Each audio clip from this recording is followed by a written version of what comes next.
it's not an easy job. It's rough for them. That it's not for the weak, really.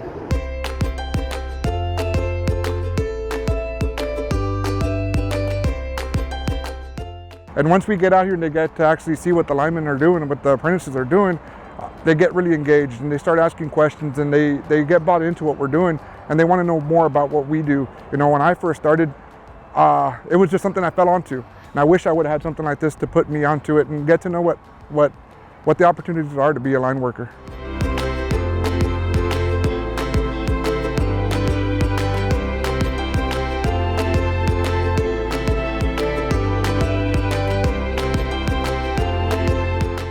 We set up 4 different events. We have a pole climbing event, we have a bucket truck rescue event, we have a short pole event where students are actually able to get hands-on, cover up lines, close it on the cutout, get to see what the apprentices do out there on the field on a day-to-day basis.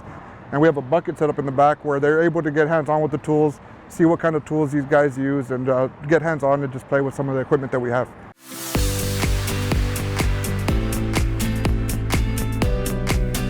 Hard hats. Hard hats are always important. Protect your head. That's the only thing you got up there.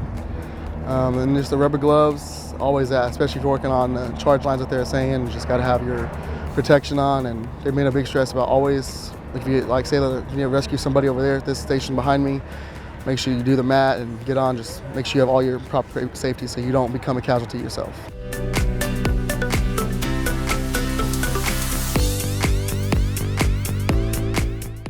It's important to start recruiting young individuals early into this career so that we can create awareness of the longevity and the abilities that these individuals have. This is a rewarding career for the future, that they can support their families and grow a family within AEP.